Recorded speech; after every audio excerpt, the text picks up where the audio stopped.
Au nom du Père et du Fils et du Saint-Esprit, ainsi soit-il.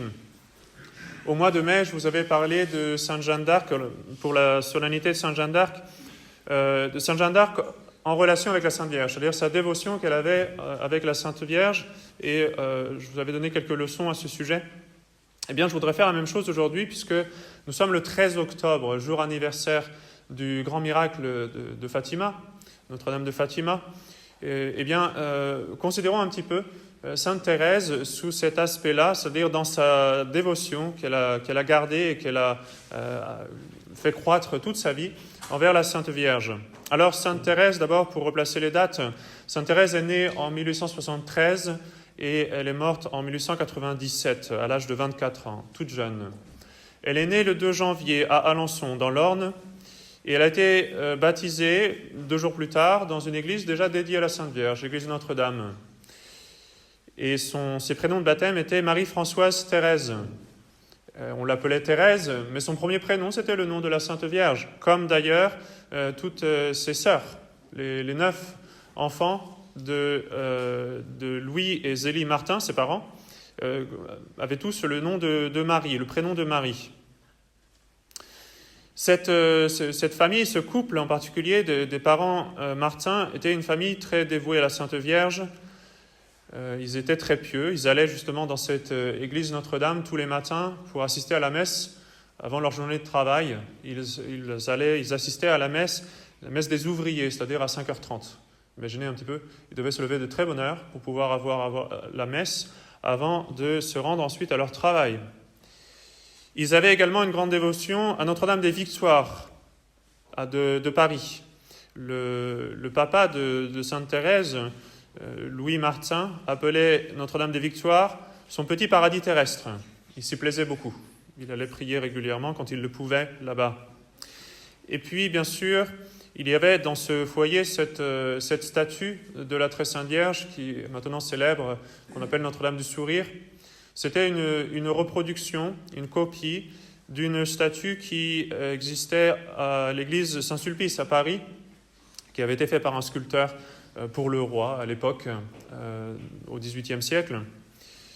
Et cette statue va jouer un rôle considérable dans la vie de Sainte Thérèse. Et déjà, elle était au centre du foyer.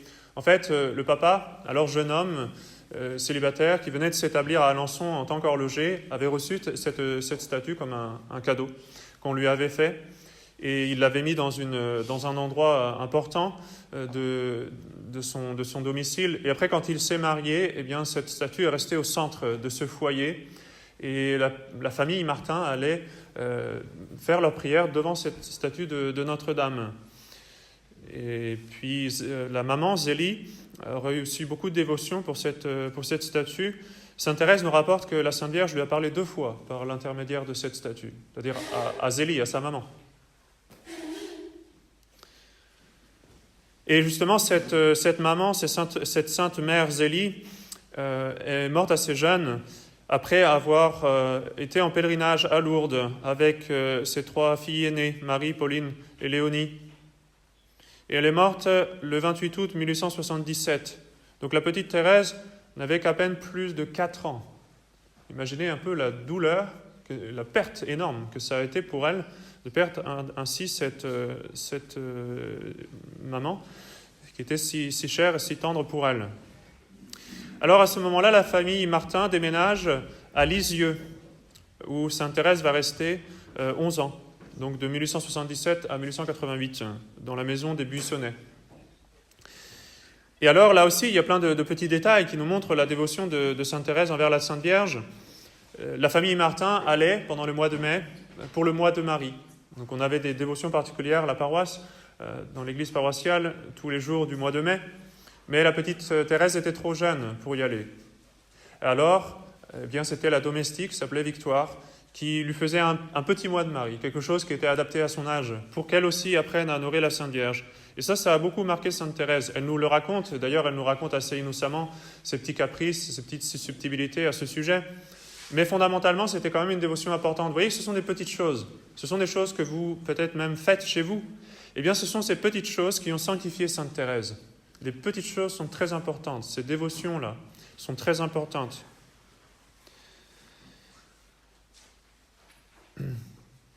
Elle perdit bientôt sa grande sœur Pauline, qu'elle appelait sa deuxième maman, puisque celle-ci rentra au Carmel, sous le nom de sœur Agnès de Jésus. Et peu après, Thérèse tomba gravement malade. Elle est tombée d'une maladie un peu mystérieuse. On voyait que son état empirait de plus en plus et on ne savait pas vraiment quoi faire. Mais on avait placé à côté d'elle cette statue bien chère de la Sainte Vierge. Et Sainte Thérèse se tournait régulièrement vers cette statue avec confiance. Voici ce qu'elle-même nous rapporte à ce sujet. En parlant d'elle à la troisième personne dans l'autobiographie, elle disait « Cependant, elle avait un soleil auprès d'elle. Ce soleil était la statue miraculeuse de la Sainte Vierge, qui avait parlé 2 fois à maman.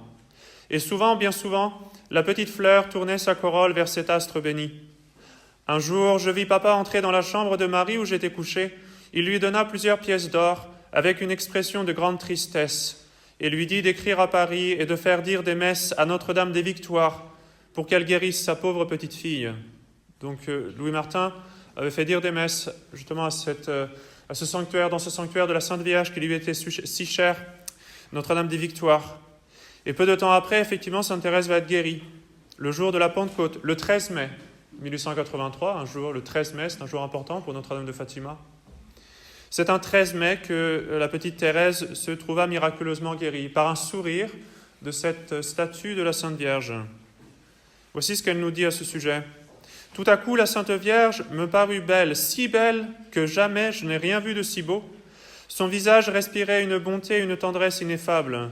Mais ce qui me pénétra jusqu'au fond de l'âme, ce fut le ravissant sourire de la Sainte Vierge. Alors toutes mes peines s'évanouirent. Ah, pensai-je, la Sainte Vierge m'a souri, que je suis heureuse. » Et ce bonheur, cette joie spirituelle s'est manifestée aussi dans son corps par cette guérison miraculeuse. Un an plus tard, la petite Thérèse fait sa première communion et elle souligne la grâce qu'elle a eue de pouvoir prononcer la formule de consécration que toutes les petites communiantes faisaient. Consécration à la Sainte Vierge. C'était très important pour Sainte Thérèse. Elle disait « Moi, j'ai perdu ma mère, c'est normal que ce soit moi qui fasse cette consécration. »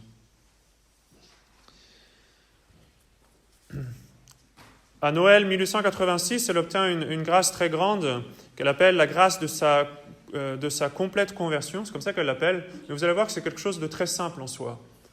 C'était d'avoir réussi à surmonter sa susceptibilité, sa sensibilité. Elle était extrêmement sensible. Elle pleurait pour rien, on peut dire, quand elle était petite fille. Et après être rentrée de la messe de minuit, le jour de Noël, eh bien, alors qu'on s'apprêtait à ouvrir les cadeaux, son papa, lui, il était fatigué. Il était fatigué par l'âge, il était fatigué par les soucis, et il trouvait que sa petite fille, Thérèse, était maintenant bien grande pour faire tout ce théâtre qu'il faisait chaque année en ouvrant les cadeaux. Et alors qu'il exprimait un petit peu cette fatigue, la petite Thérèse l'avait entendu. Le papa ne le savait pas, mais la petite Thérèse l'a entendu. Et là, ça lui a fait très mal au cœur, évidemment. Elle a pris sur elle pour ne rien laisser paraître. Elle est descendue l'escalier, elle a fait mine de rien, et toute souriante, elle a ouvert les cadeaux comme si de rien n'était.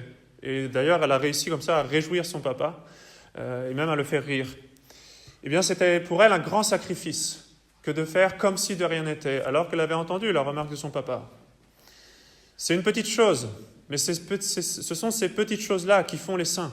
C'est les petits sacrifices, c'est quand on ne fait pas un caprice, quand on entend une remarque désobligeante, et on fait mine de rien, on continue. On fait même un sourire. On a entendu la voisine dire quelque chose sur nous, on fait mine de rien, on vient juste de rentrer.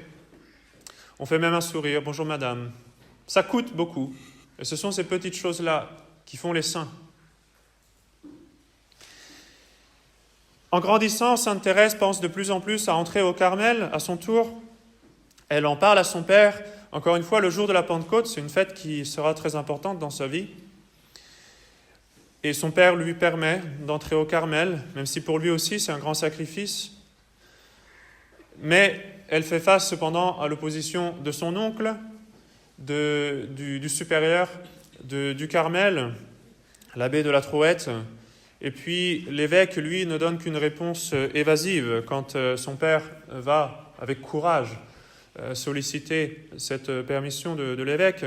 Monseigneur Hugonin lui dit seulement « Si c'est la volonté de Dieu, cela se fera ». Et effectivement, ça va être la volonté de Dieu. Mais pour cela, il va falloir aller jusqu'à Rome.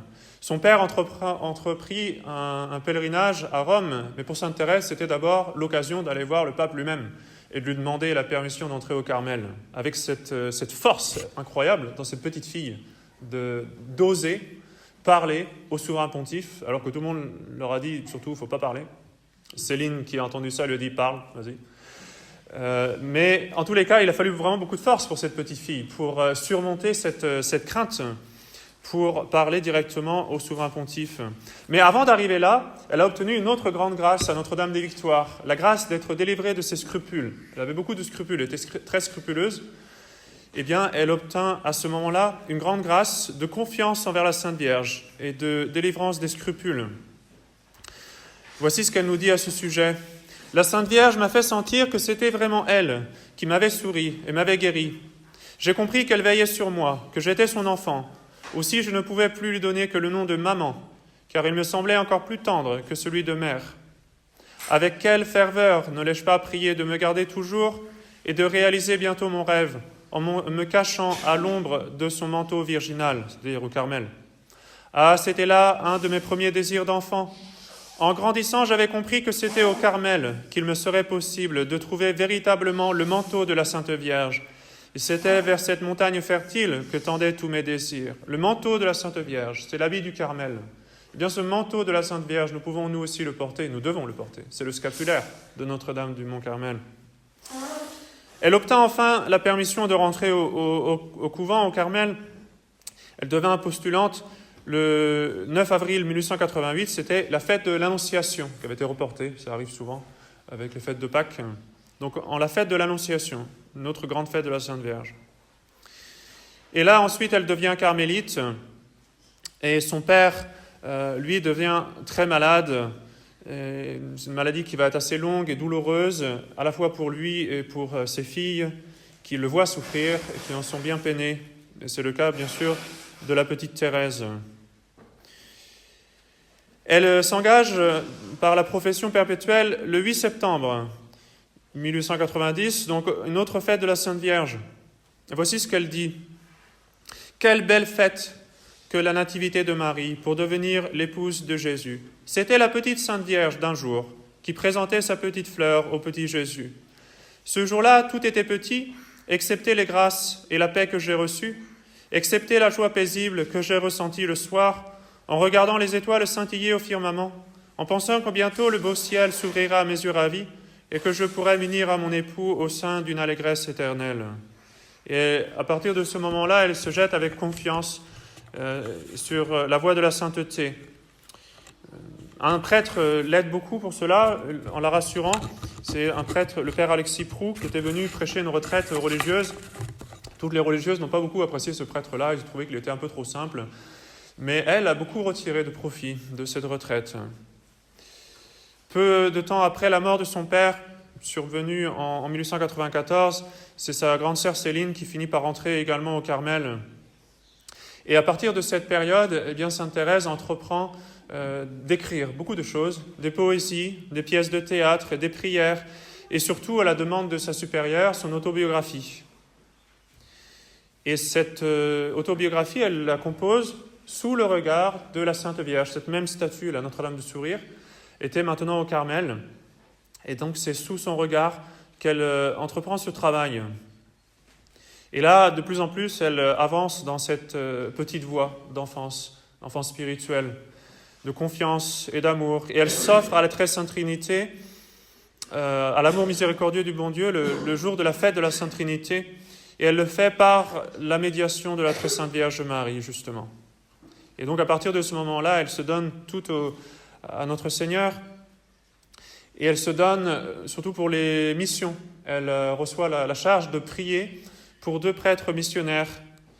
Et à partir de ce moment-là, elle commence à développer cette vision, on va dire, missionnaire. Elle voudrait pouvoir évangéliser le monde entier. Ce n'est pas sa vocation, mais elle le fait par la prière. C'est ce que Notre-Dame de Fatima avait dit aussi. Notre-Dame de Fatima avait dit « Beaucoup de pécheurs ne se convertissent pas parce qu'il n'y a personne qui prie et qui se sacrifie pour eux. » Elle n'a pas dit nécessairement de devenir missionnaire et d'aller en Asie, mais oui, de faire des sacrifices. et des prières pour la conversion des pécheurs.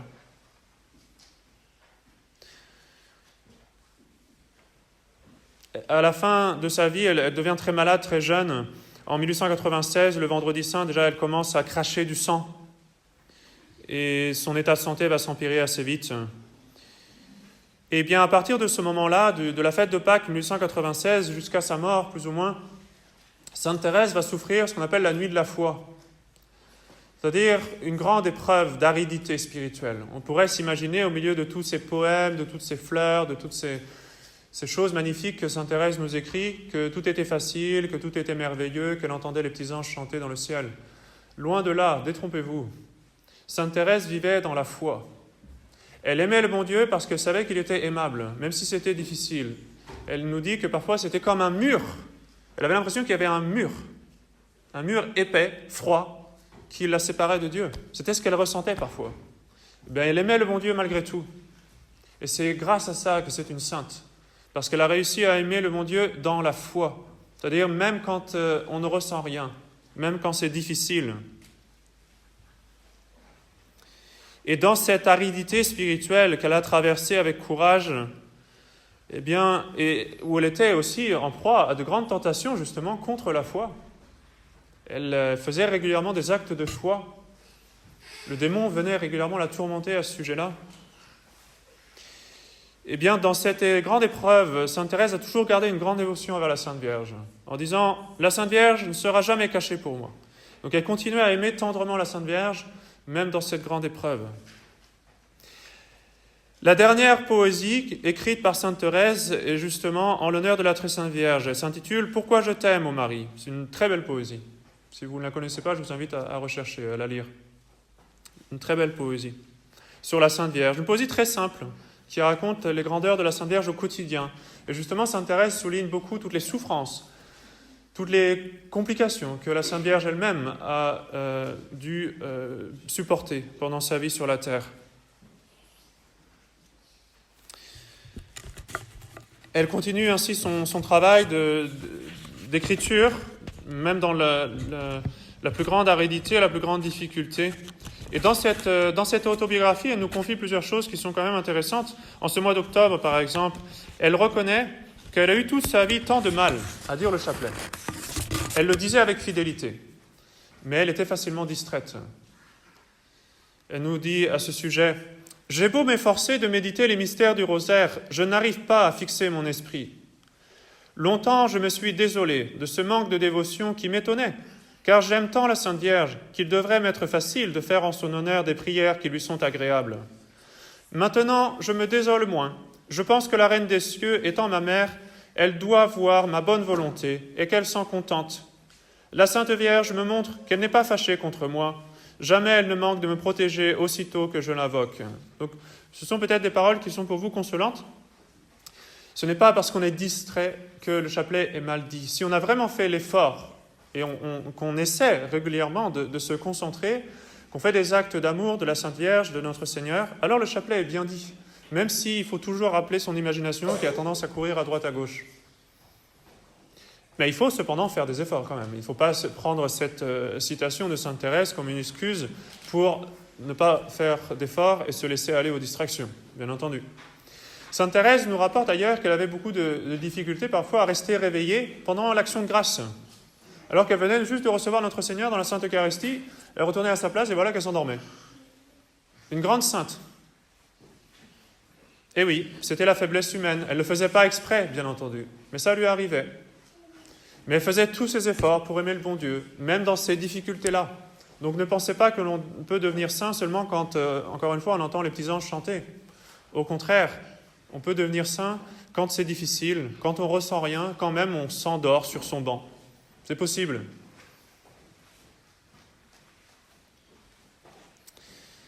Sainte Thérèse mourut le 30 septembre 1897, à l'âge de 24 ans.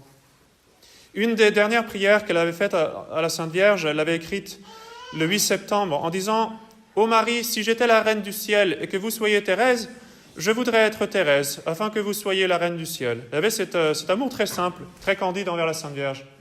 Elle disait « Je ne prendrai pas la place de la Reine du ciel. Je ne voudrais pas être moi-même la Reine du ciel. Je voudrais que ce soit la Très Sainte Vierge Marie, personne d'autre. » Elle avait ce grand amour de Notre-Dame, qui s'exprimait parfois par ce genre d'expression très, très candide, très simple. Alors, en plus des petites leçons qu'on a soulignées en passant, eh bien rappelez-vous cette leçon importante du scapulaire, comme étant justement le manteau de la Sainte Vierge. Porter avec fidélité le scapulaire, c'est une leçon que Sainte Thérèse nous donne aujourd'hui, mais c'est aussi une leçon de Lourdes et de Fatima. La dernière apparition de Notre-Dame de Lourdes eut lieu le jour de la fête de Notre-Dame du Mont-Carmel, le 16 juillet. La dernière apparition de Notre-Dame de Fatima était sous la forme de Notre-Dame du Mont-Carmel aussi. Ce n'est pas anodin, c'est une leçon importante. Soyez fidèles à votre chapelet, surtout pendant ce mois d'octobre, même si, comme peut-être Sainte Thérèse, c'est difficile, vous êtes facilement distrait. Ce n'est pas grave, continuez vos efforts. Ce ne sont pas des prières perdues. Et puis, bien sûr, gardez toute votre vie une grande dévotion à la Sainte Vierge, surtout dans ces petites choses. Vous voyez, le mois de Marie, la dévotion à une statue qu'on avait à la maison. Ce sont des petites choses, ce sont des choses faciles à faire. Mais ce sont ces choses-là qui font les saints. Et puis, comme Notre-Dame à Fatima, Sainte Thérèse nous donne une leçon de sacrifice, d'immolation, de prière pour les missions, pour la conversion des pécheurs. Et enfin, dernière leçon que je veux vous souligner, une leçon très importante dans la vie spirituelle. La voie spirituelle, la voie de la petite enfance de Sainte Thérèse, ce n'est pas du sentimentalisme, ne vous trompez pas.